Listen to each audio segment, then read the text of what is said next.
Teman-teman semua, berjumpa lagi dengan saya Stephen di channel Broview. Bagaimana kabar kalian semua? Semoga dalam keadaan sehat selalu. Pada kesempatan kali ini, saya akan mencoba lagi untuk membahas sebuah alur cerita film. Film kali ini berjudul Sunflower yang dirilis tahun 2006. Film ini disutradarai oleh Kang Seok-bum yang juga menggarap film My Boss My Student. Sunflower adalah film yang menceritakan seorang preman yang habis keluar dari penjara dan memilih untuk pensiun. Tentunya, jalan yang dia tempuh tidak mudah. Bayang-bayang masa lalu seakan-akan tidak melepaskannya dengan mudah. Film ini bergenre drama dan action, dan juga mempunyai rating dari IMDb sebesar 7,4. Nilai yang cukup bagus bagi sebuah film. Sebelum masuk ke ceritanya, siapkan dulu kopai dan woodbray seperti biasa untuk menonton alur cerita film dari Sunflower ini. Tak usah berlama-lama, langsung saja masuk intro.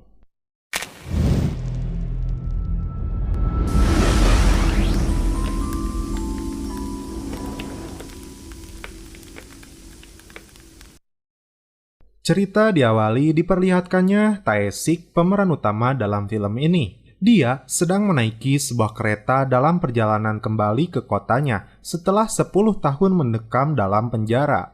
Kalau kita lihat penampilannya, tampak seperti orang culun, dan dia membawa sebuah memo kecil. Tae-sik mencatat setiap hal yang sudah dia lakukan. Contohnya, setelah makan snack kacang, dia mencoretnya. Hingga sampailah Tae-sik di kota asalnya. Dan inilah film Sunflower. Tae-sik datang ke sebuah rumah yang dimana dia dulunya pernah tinggal. Namun, wanita cantik ini tidak mengenali Tae-sik.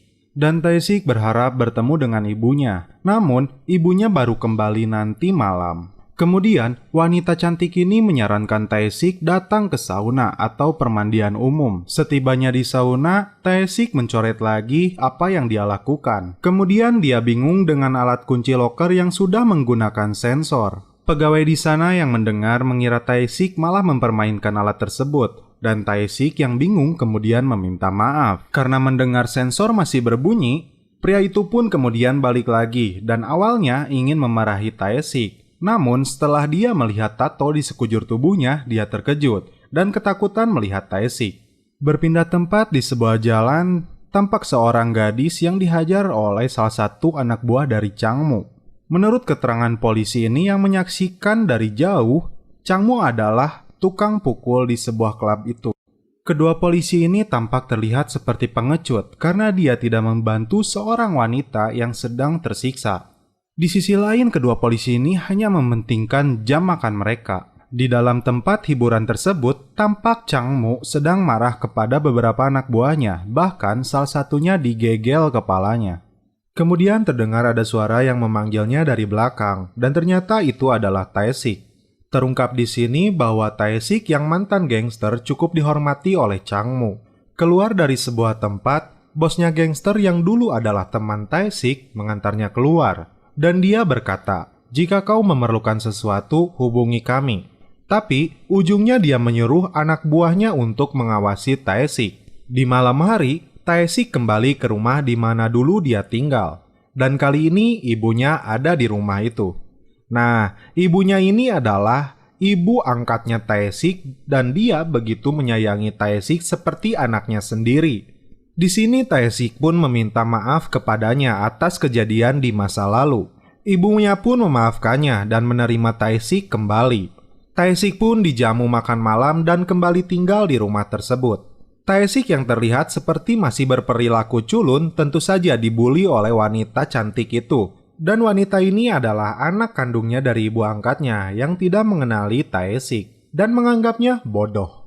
Sebelum tidur, dia berjanji kepada dirinya sendiri bahwa dia tidak akan minum lagi, berkelahi, dan menangis lagi. Keesokan harinya di sebuah pasar, seorang mafia jahat yang terpilih menjadi anggota dewan, dia berkedok akan merenovasi pasar dan mendatangkan banyak customer.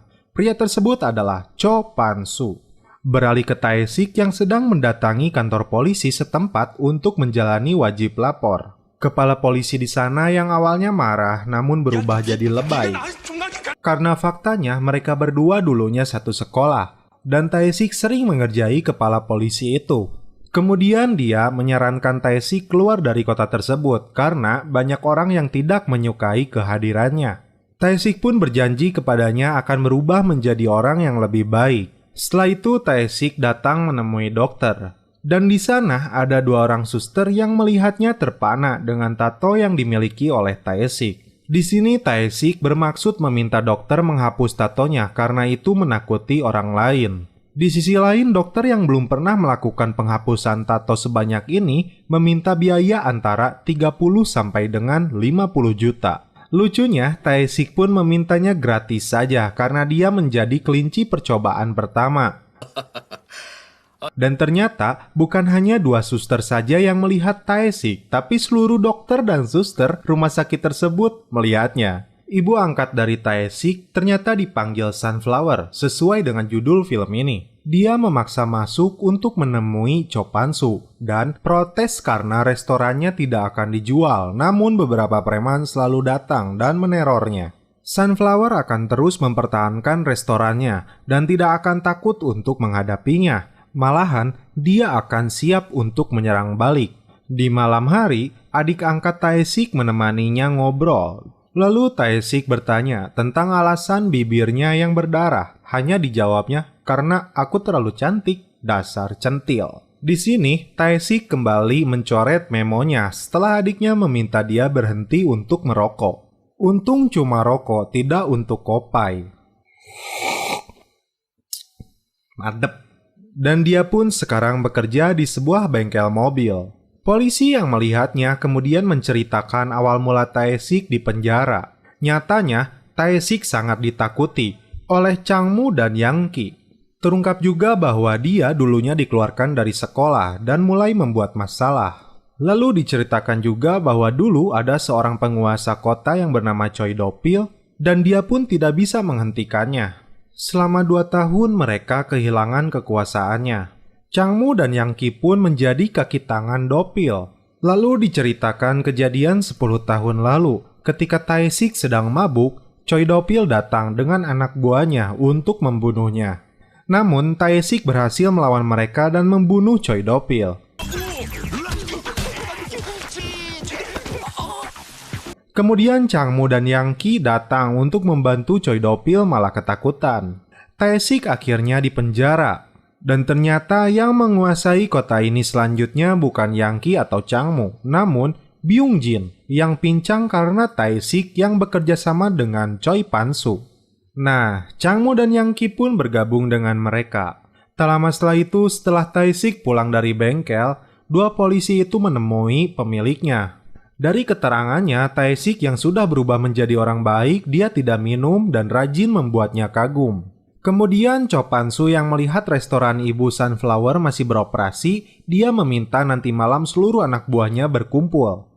Lanjut di sekolah adik angkatnya, Huiju sedang kebingungan memperhatikan pelajaran matematika dari seorang guru yang cantik. Tak disangka, Tae-sik berada di sana untuk mendaftar pelajaran bahasa Inggris. Dan faktanya, guru matematika tersebut dari dulu menyukai Tae-sik. Bahkan, ketika Tae-sik di penjara, dia berusaha untuk mengunjunginya. Tae-sik yang polos hanya meminta maaf kepadanya. Dan ketika sedang asik jajan, tampak beberapa lelaki dan wanita melihat adik angkatnya Tae-sik yang bernama Hyuju. Mereka menyangka Tae-sik adalah pacarnya Hyuju. Salah satu dari mereka naksir kepada Hyuju, kemudian menendang Tae-sik dan membawanya ke sebuah rumah kosong. Di sini Tae-sik dipukuli dan berusaha untuk tidak melawannya. Namun karena alasan bajunya sobek, para pemuda tersebut langsung ketakutan setelah melihat tato yang dimiliki Tae-sik. Kembali ke rumahnya, Tae-sik mengobati lukanya. Hyuju pun datang memberinya perban, kemudian menanyakan hubungan Tae-sik dengan gurunya. Karena Tae-sik menjawab sebagai teman biasa, dia pun cengengesan. Masih ada kesempatan nih. Hyuju pun mulai menyukai Tae-sik. Cho Pan-soo bertemu dengan anak buahnya. Setelah berhasil menjadi anggota dewan, dia berambisi menjadi wali kota. Tak lama setelah itu, kemudian Changmu pun datang. Dan di sini, bos dari mereka berniat untuk memberikan wewenang dalam mengelola klub Oracle. Dan terlihat, Changmu dan Yang-ki pun berebutan. Tapi sebelumnya Cho Pan-su meminta mereka untuk menghancurkan restoran Sunflower. Chang-mu yang tidak mengetahui ada siapa di sana dengan semangat meminta dia yang melakukannya. Keesokan harinya, Chang-mu dan anak buahnya sampai di restoran Sunflower. Terlihat Tae-sik yang sedang asik sarapan terkejut dengan kehadiran mereka. Chang-mu malah yang lebih terkejut, ternyata Tae-sik ada di sana dan restoran itu adalah milik ibu angkatnya. Chang-mu yang hampir mati ketakutan kemudian kabur dengan anak buahnya. Tae-sik pun bertanya kepada ibunya perihal maksud kedatangan mereka, namun ibunya menjawab, itu bukan urusanmu. Kemudian Chang-mu mendatangi Yang Ki karena tidak memberitahu bahwa Tae-sik tinggal di restoran tersebut. Mereka berdua pun dipanggil Cho Pan-su karena informasi tentang Tae-sik, orang yang membunuh Choi Do-pil 10 tahun lalu. Cho Pan-su pun marah kepada dua anak buahnya itu. Hyu-ju yang mulai menyukai Tae-sik kemudian berpura-pura memintanya mengajari matematika yang Hyu-ju belum pahami.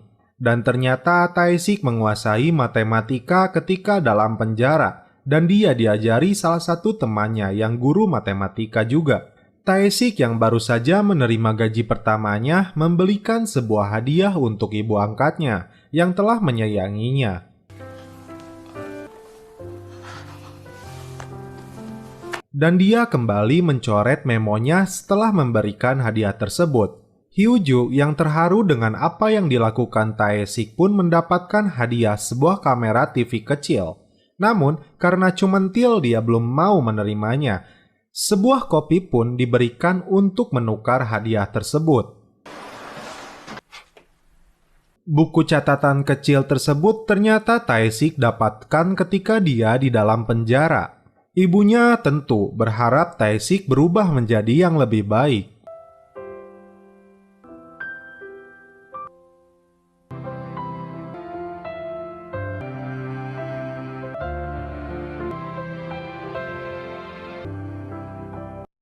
Hyu-ju yang merebut memonya membaca sebuah tulisan pergi piknik. Dan akhirnya mereka bertiga pun berangkat tamasya pinggir sungai.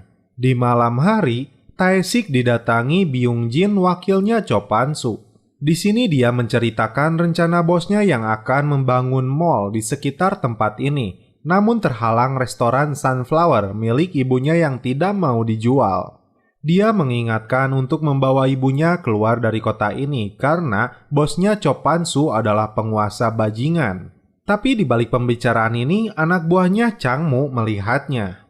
Lalu Chang-mu dan Yang Ki pun mengira Tae-sik diberi sebuah pekerjaan oleh bosnya Cho Pan-su untuk mengelola klub Oracle. Kemudian Tae-sik ditemani Hyu-ju kembali mendatangi dokter untuk menghapus tatonya. Hyu-ju yang comel kena getahnya setelah dokter memarahinya. Tae-sik pun mencoret memonya setelah dia dan Hyu-ju bersama-sama berangkat kuliah. Chang-mu dengan anak buahnya kembali mendatangi restoran Sunflower. Dan Chang-mu kali ini benar-benar menghancurkan restoran itu. Hyu-ju yang datang sedang memotret restorannya kaget melihat mereka menghancurkan restoran ibunya. Dengan kamera di tangannya, dia memukul si Chang-mu. Hyu-ju kemudian lari dan memanggil Tae-sik di bengkelnya. Kamera yang digunakan Hyu-ju pun rusak, namun memorinya masih bagus. Di sisi lain, Tae-sik yang sudah mengetahui dalang semua ini kemudian mencari Chang-mu dan menunjukkan tempat Cho Pan-su. Bertemu dengan Cho Pan-su, Tae-sik memintanya untuk berdamai dan tidak mengganggu tempatnya karena dia sudah berjanji untuk tidak berkelahi lagi. Kemudian Cho Pan-su memberikan penawaran pekerjaan padanya, namun Tae-sik menolaknya dan bersyukur dengan pekerjaannya sekarang. Di sisi lain, Cho Pan-su merasa terhina dan inilah yang terjadi. Beberapa anak buahnya dikirim untuk menjebak Tae-sik melakukan kesalahan. Mereka mulai memukul Tae-sik. Kemudian pemilik bengkel tersebut yang mencoba menahannya pun mereka pukuli.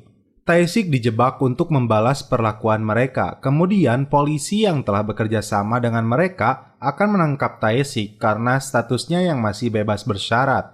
Tae-sik berhasil menahan amarahnya dan tidak melawan mereka. Dan di sini fakta sebenarnya terungkap. Lelaki yang naksir kepada Hyu-ju sebelumnya, dia datang dan menguping Tae-sik yang sedang berbincang dengan ibunya. Dia kemudian menceritakan fakta bahwa Taesik lah yang telah membunuh anaknya. Dan anak dari ibu tersebut adalah Choi Do-pil. Hyuju yang baru saja datang terkejut mendengar hal ini. Ibu Sunflower memutuskan menjadikan Taesik anak karena penyesalannya yang begitu mendalam, tangisan yang belum pernah dia lihat sebelumnya, yang membuatnya selalu mengunjungi Taesik selama 10 tahun terakhir. Dia anak yang baik yang membuat kesalahan. Hyuju yang awalnya marah atas fakta ini kemudian memahami maksud ibunya. Dia pun menemui Taesik, dan Taesik lagi-lagi meminta maaf kepadanya dan akan pergi dari tempat ini. Namun Hyuju yang telah paham meminta Taesik tetap tinggal. Terungkap lagi bahwa dulu kakaknya Choi Do-pil selalu memukuli ibunya untuk meminta uang. Dia kakak yang jahat, justru aku bahagia dengan kepergiannya. Kemudian ibu Sunflower datang kembali mendatangi Cho Pan-su. Dan dia mengancam jika Cho Pan-su menjadi anggota kongres dan masih mengganggunya, dia akan menyebarkan diary anaknya yang sudah meninggal. Di dalam diary itu terungkap fakta bahwa Cho Pan-su lah yang mengutus Do-pil untuk membunuh Taesik 10 tahun lalu. Kemudian Byung-jin, anak buah dari Cho Pan-su, menelepon Taesik dan menceritakan kejadian 10 tahun lalu itu dan memperingatkannya bahwa Cho Pan-su tidak akan tinggal diam karena ancaman ibunya. Sasaran pertama para gangster ini adalah melukai Hyuju. Ketika dia sedang nyebrang sepulang sekolah, seseorang yang menggunakan motor kemudian memukulnya menggunakan sebuah bata. Hyuju yang terluka parah kemudian dirawat di rumah sakit, dan ibunya memutuskan untuk pergi dari kota ini demi keselamatan mereka semua. Taesik yang mengetahui itu, dia datang menemui gangster yang berkumpul di klub Oracle. Lalu dia menyampaikan kepada mereka bahwa dalam beberapa hari dia akan meninggalkan kota ini. Di sisi lain, Cho Pan-su yang kejam memintanya terlebih dahulu salah satu tangannya. Byung-jin yang baik terhadap Taesik memotong urat nadinya dan dia bilang Taesik hanya bisa memegang sendok. Faktanya menurut Byung-jin tangannya baik-baik saja. Taesik pun berjanji di hadapan adiknya dia akan menjaganya dengan nyawanya. Di luar dugaan, Cho Pan-su memerintahkan Yang Ki membunuh ibunya dan mengambil diary anaknya yang meninggal.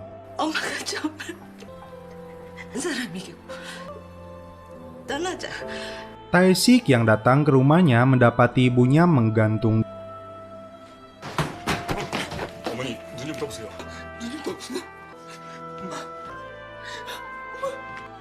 Tapi Taesik menemukan sebuah anting milik Yang Ki di rumah ibunya. Kali ini Taesik benar-benar tak bisa menepati janjinya dan sudah di luar batas kesabarannya. Sedih dan amarah bercampur menjadi satu.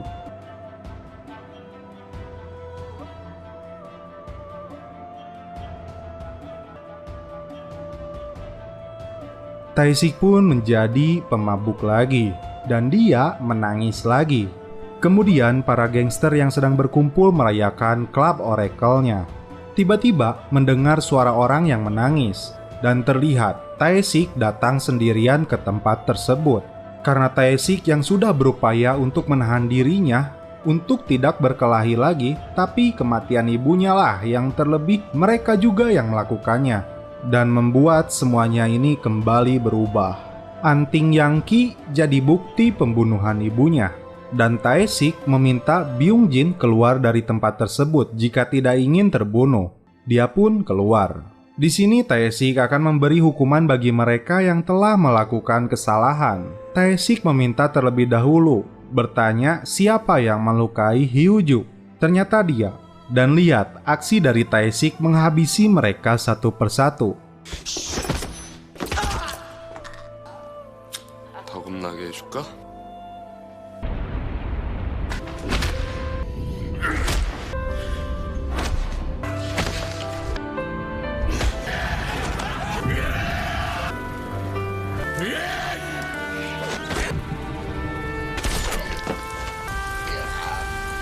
Di sini, Changmu dan Yang Ki pun tewas. Mampus anjing! Giliran Cho Pan-su yang menjadi dalang dari semua ini, dia dipukuli hingga tewas. Mampus oke anjing! Setelah membunuh mereka semua, Tae-sik duduk terdiam dalam kebakaran tempat tersebut. Dan dalam pikirannya dia hanya meminta maaf kepada ibu dan adiknya. 엄마야, 기주야, 미안해. Tae-sik yang sebelumnya tertusuk di bagian perut, akhirnya dia pun tewas. Di akhir cerita, Huiju sekarang menjadi gadis pintar dan mengenang keindahan bersama ibu dan Tae-sik. Dan film pun berakhir. Oke guys, bagaimana alur cerita film Sunflower ini? Memang ya film Korea bisa-bisanya ending ceritanya dibuat kayak gini. Untung saya kuat. Kuat anjing. Kuat aing kuat. Mau tanya nih guys, kenapa ya kalau setiap nonton film Korea ngelihat artis wanitanya itu kayak serasa membangkitkan nafsu gitu? Gimana? Nafsu makan maksudnya, nafsu makan. Tapi sayangnya di film ini nggak ada adegan celepot ya. Untung saya kuat. Rasa kangen nih ke adegan celepot anjing. Oke lah, saya dari awal sudah banyak baca nih guys. Kenapa ya kalau setiap nonton film Korea ngelihat artis wanitanya itu kayak serasa di hati kalian membangkitkan nafsu kan ya? Salam perfilman duniawi. Nafsu makan maksudnya, nafsu makan. Tapi sayangnya di film ini